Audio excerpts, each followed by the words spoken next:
This is the Xiaomi 15 running the latest HyperOS 3 update, and after testing the software for solid 7 days, I can safely say this is one of the riskiest moves Xiaomi has ever made. This can literally make or break their vision with the Xiaomi 17 global launch. So today, I'm going to share my complete experience, things that have gotten better, the bugs, the problems I've faced, and finally decide if this version is worth updating to or not.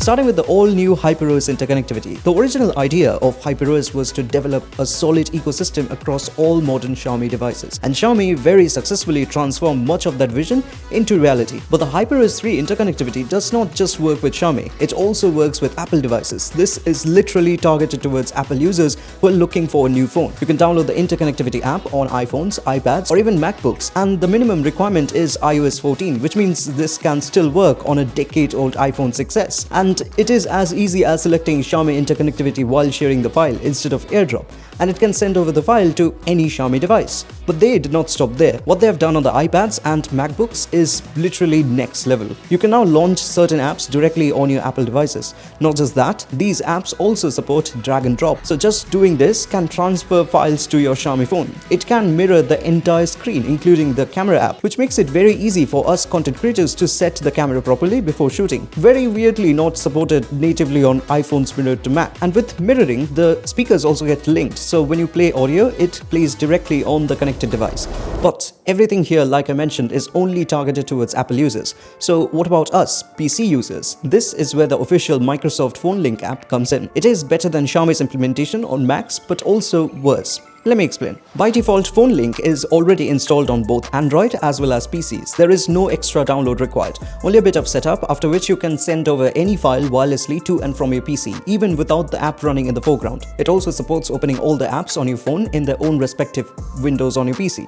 It is okay, but screen sharing here is not as refined as Xiaomi's own implementation. The quality seems a bit low, and there is also a noticeable amount of lag in games, unlike in the interconnectivity screen sharing.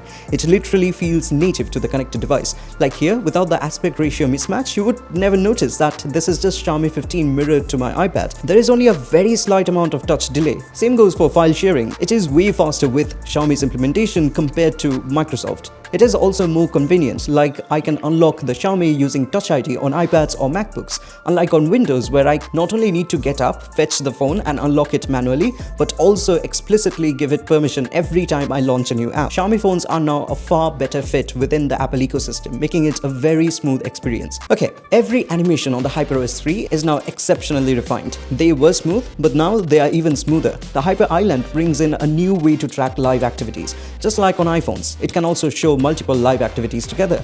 You can also switch between them. There is a truckload of new customization features, new all-in-one editor to create home and lock screen wallpaper pair, wallpaper blur, new depth effect, wallpapers in the lock screen, larger clocks, fingerprint unlock animations, and a lot more. But there are a few things that I do not like. First are the new control center active buttons. They are pure white, just like on the iPhone, and they do bother me now when using the phone in the dark.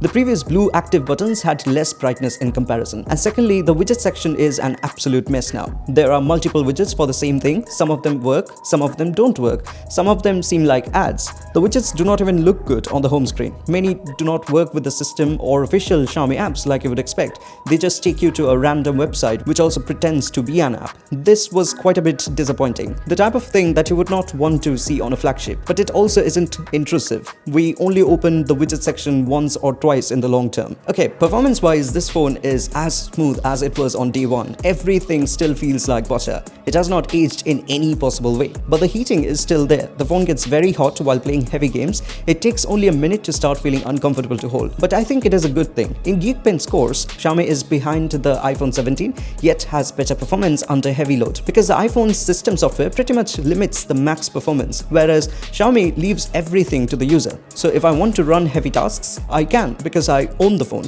instead of someone else deciding it for me if I should be able to run it or not. But there are some weird things going on here. While everything from outside still feels the same, Geekbench score have been declining with every major HyperOS update. It happened with the Android 16 update in HyperOS 2.0 and again with the 3.0 update. But there's another thing. While the Geekbench score has been declining, the Antutu benchmark score has gone up. So Yeah. Next are the cameras. I feel like there are a lot of subtle improvements here, especially in the Leica portrait mode. I think most of the issues with compressed highlights are now fixed. HDR mode has also gotten better. It is exceptionally good now. The main challenge for Xiaomi will always be to cleanly pack in the massive number of features they provide in their cameras. I loved the HyperOS 2.0 app anyway, but 3.0 refined it even further. It's very clean, perfect for one-hand use, and everything is easily accessible. But in my dedicated Xiaomi 15 camera review, as well as in its comparison with the iPhone 16, I had mentioned this weird HDR video feature on their app, which did not really increase the dynamic range in any way,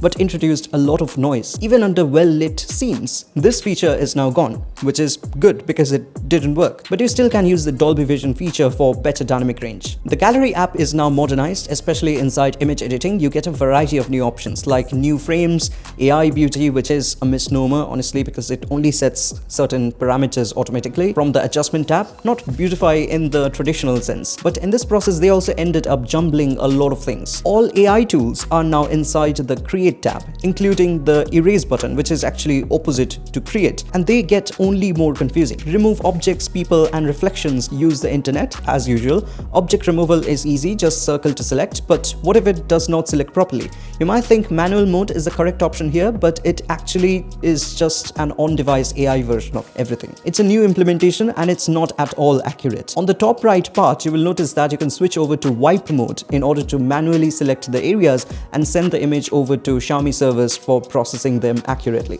This is just bad UX. There are some good improvements too, like the new expandable filters tray, new watermark styles like I mentioned, and more, but the AI tab is used far more nowadays, especially object removal, so having that handy would have been better. It's a bit ambiguous now.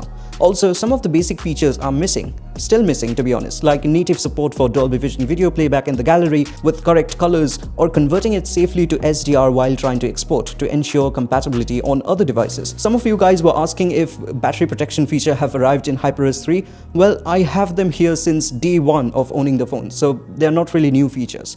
Battery life has also remained the same, no noticeable drop in performance. My battery health is also pretty good, and that brings us to the end of the video. But the main question still remains unanswered. How can this piece of software make or break the Xiaomi 15 launch? Well, this time Xiaomi is very open about what they want. They are asking for a chunk of Apple's market share. They skipped Xiaomi 16 just for the reason to compete directly with Apple. They added solid support for fitting Xiaomi phones seamlessly into Apple ecosystem. But a daily iPhone user would want the same level of polish that Apple provides in their software. Xiaomi refined everything in this release, but the HyperOS interconnectivity app on Apple devices do not have proper animation curves. They look weird and unnatural. Some parts of the interface in the system software try to mimic the glassy elements of Apple, while some parts don't. They look incomplete. Xiaomi could have skipped trying to recreate liquid glass and launch it as Hyperglass, maybe in their 4.0 update. So yes, it is still not perfect, but keeping aside all the cosmetic, superficial issues, core functionality just works. And only time will now tell us how good the phone performs. So again, that is all for today. Thank you so much for watching. Do like, share and subscribe, and I'll catch you in the next one.